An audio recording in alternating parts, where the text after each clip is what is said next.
So, chemicals and energy giant Sasol released promising financial results yesterday. In fact, the business's headline earnings rising to 39 Rand and 53 cents after recording a loss in the previous year.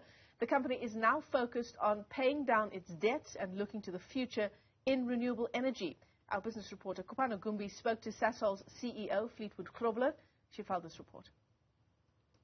Sasol is one of the leading chemical and energy companies in the country.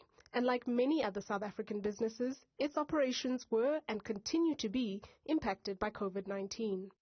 Now that the vaccine rollout is well underway, Sasol is working to vaccinate as many of its 28,000 employees as possible, although they've experienced some pushback from workers at their Secunda plant. You know, a super event like we're planning in September shutdown, there would be thousands of people on that site that's additional to the site. And so we would really go around with circumspect how to mitigate that event to be a super spreader event.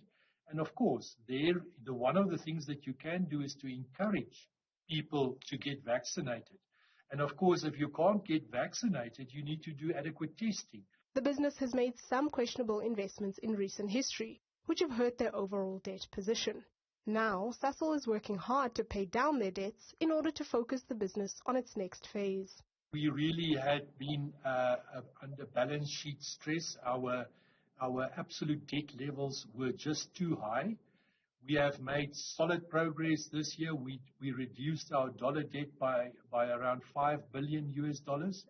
So our cash generating activities of the business out of operations together with our asset divestments enabled us to pay down 81 billion rand of debt. That means that our dollar debt today is just under $6 billion. We would like to see that reduce further to around below $5 billion debt. Part of this new phase is its investment in green technology. The business is uniquely and strategically well positioned to take advantage of developments in this new industry. Sasol has got over 70 years experience with Fisher Drops, and today we are using about 2.2 to 2.3 million tons of grey hydrogen in our process where we make products and fuels. And so our experience with hydrogen is unsurpassed by many, comparable to many companies that we can compare ourselves with.